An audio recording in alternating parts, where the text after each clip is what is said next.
Ladies and gentlemen, welcome back to the garage. Gerald here with you, of course. Before we get started on my monthly tier list, I want to tell you guys real quick about channel memberships. You can skip ahead if you don't want to hear the next 60 seconds. But if you love me, if you're a regular to this channel, if you're just finding this channel and you love award season and movies, you might also want to consider it, because for just a couple bucks a month, you get all kinds of special stuff. Custom emotes, which include my face, that you can use in the chat and you can use in live streams. You also get Mikey Madison, Timothy Chalamet, the mom from Parasite.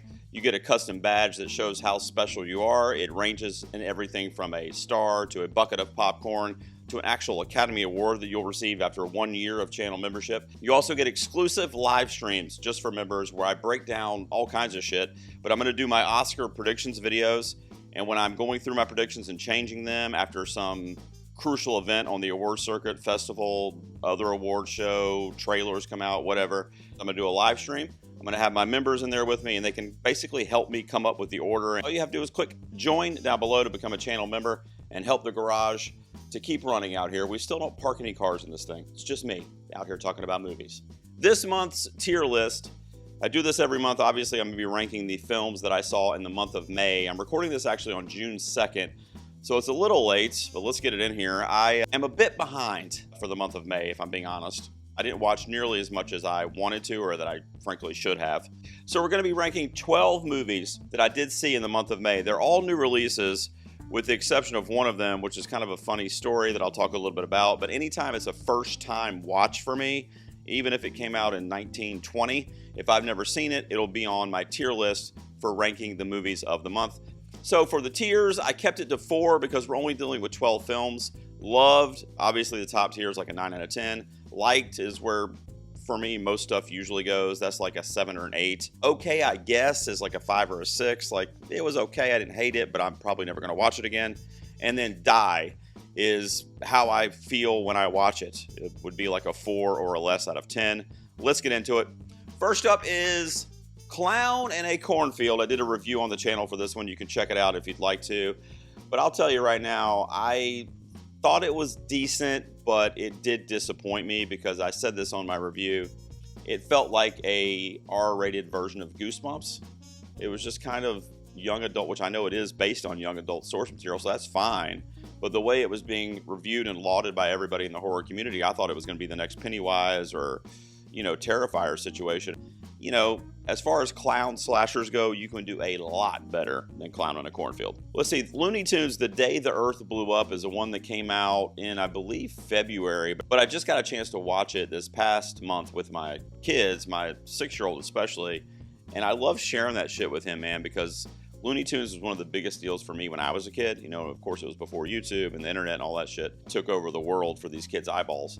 But for me, I really, really like this movie. I would probably give this a solid 9, maybe an 8, but it's in that 8 to 9 range. So I'm going to put it on the loved tier. I mean, it's Looney Tunes. It's Elmer Fudd and Daffy Duck trying to save the world and save their home and their family from aliens.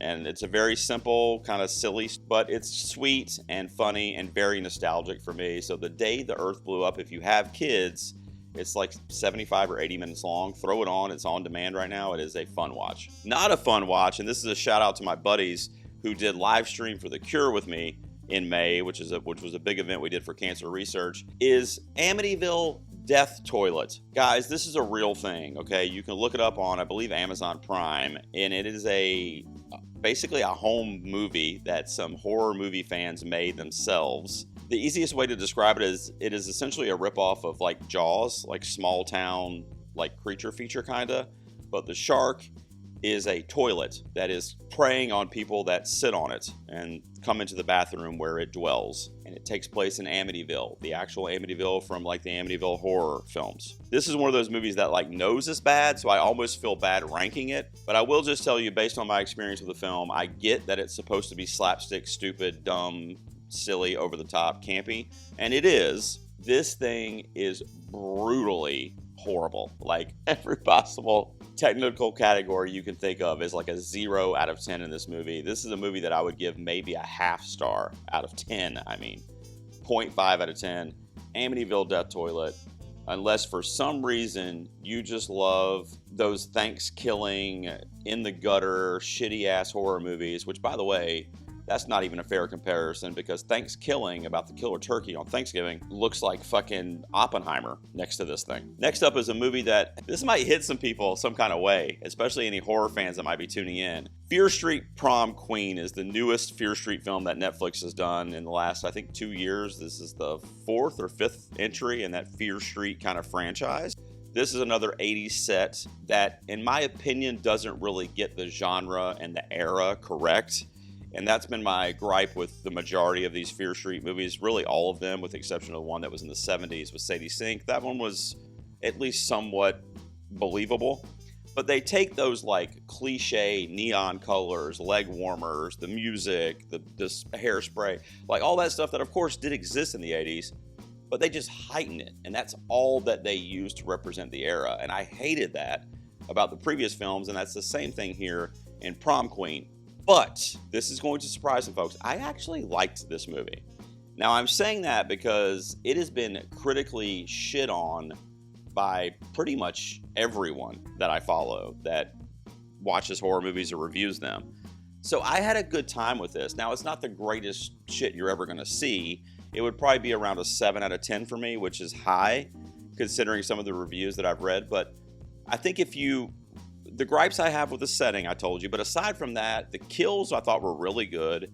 The reveal was predictable. Like, I saw the killer, I saw the reveal coming, but I agreed with who it ended up being. Like, I agreed with that climax. So I don't know if it's because I figured it out and I wanted it to be true, but I was just kind of like, okay, yeah, that's perfect. That's exactly what I thought was going to happen.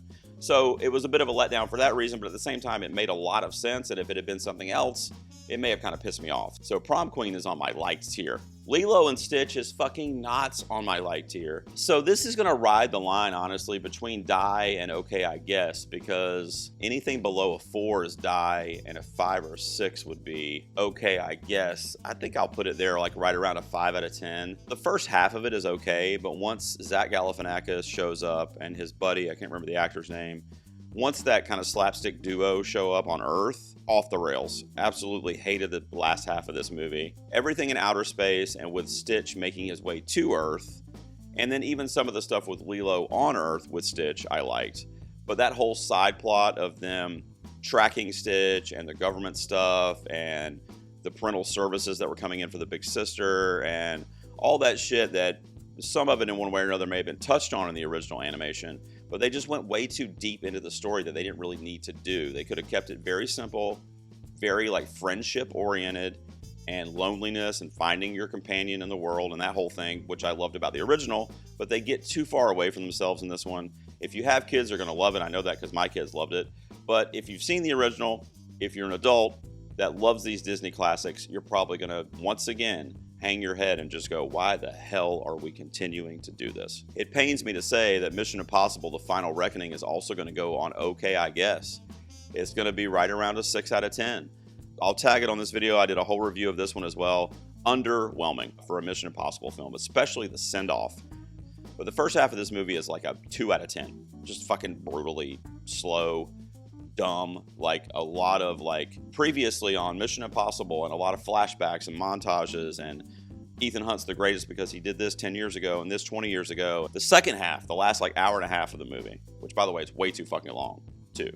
But the last hour and a half of the movie, basically when we get to the submarine, the underwater stuff, if you've seen it, you'll know what I mean, or even in the trailers or some of that stuff, which then leads to other action set pieces that we've seen advertised, like the airplane sequence where Tom Cruise is literally hanging off the planes. All that shit's in the second half of the film.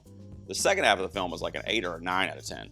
But the first half just had me so dismally like, oh my God, I'm going to hate this.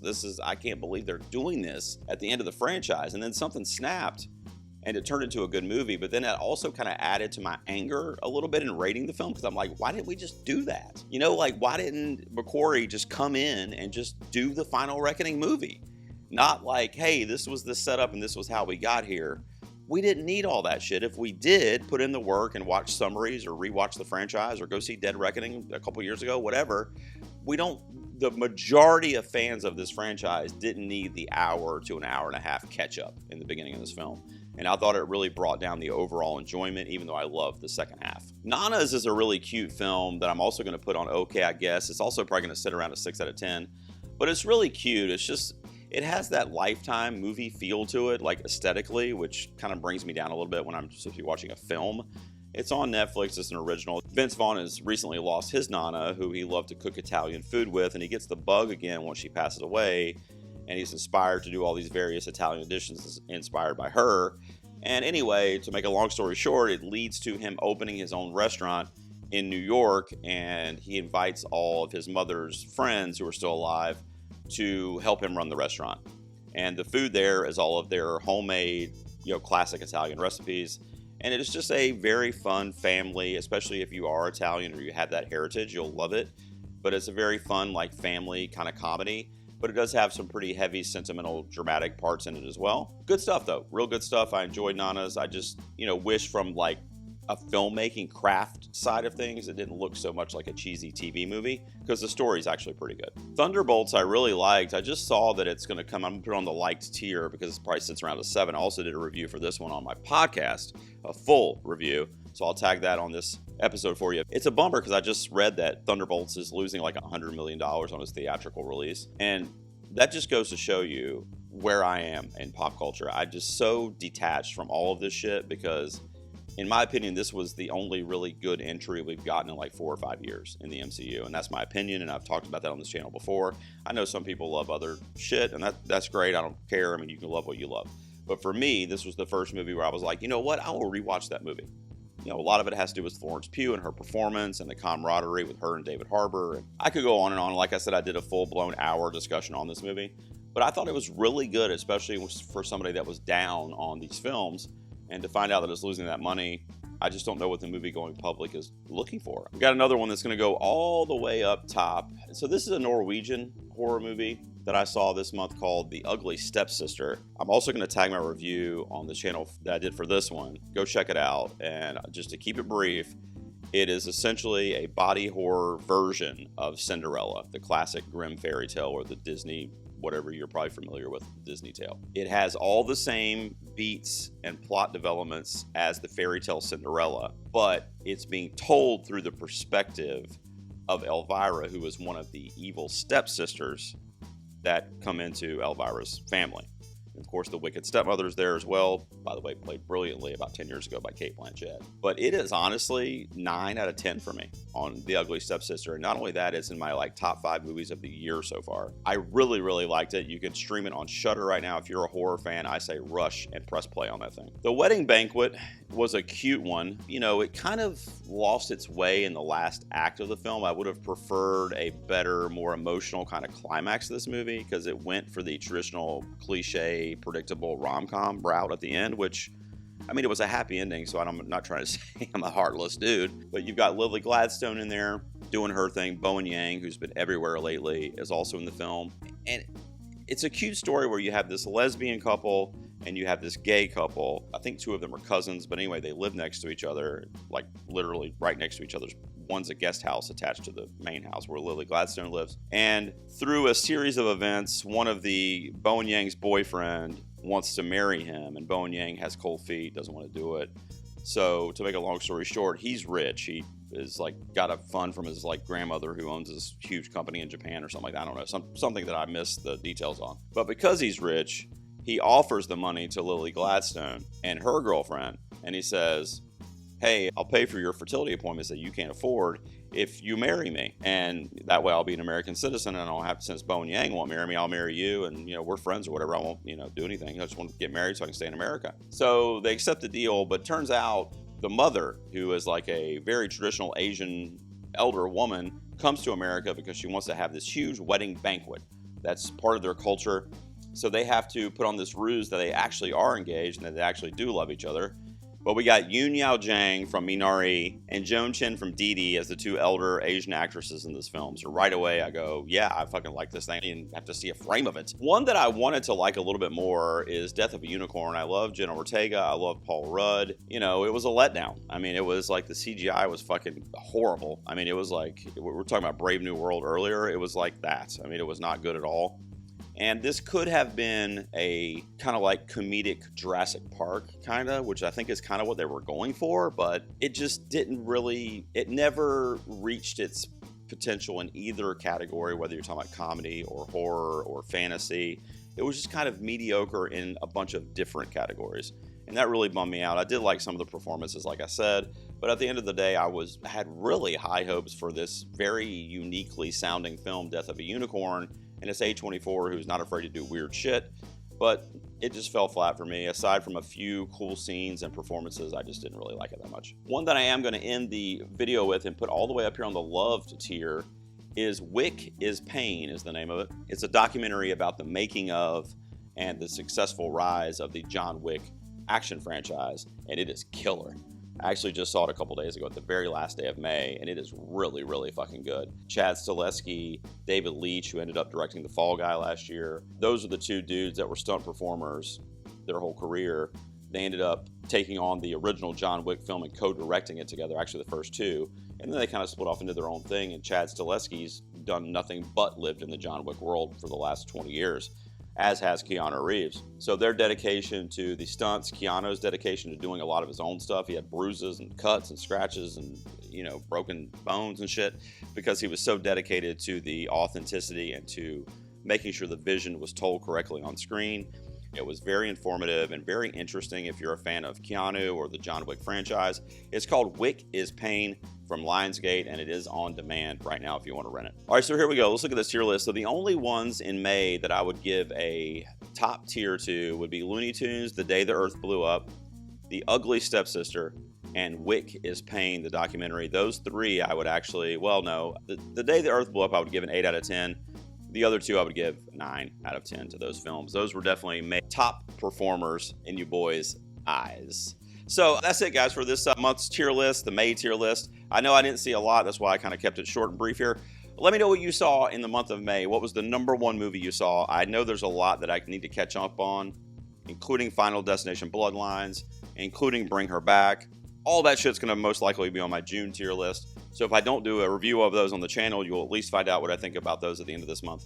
I'll see you guys then, and I'll be doing all kinds of shit weekly leading up to award season, movies. Just believe me, it's going to be intense. I'm going to be out here in the garage like way, way too often. I hope you guys tune in. I'll see you next time in the garage.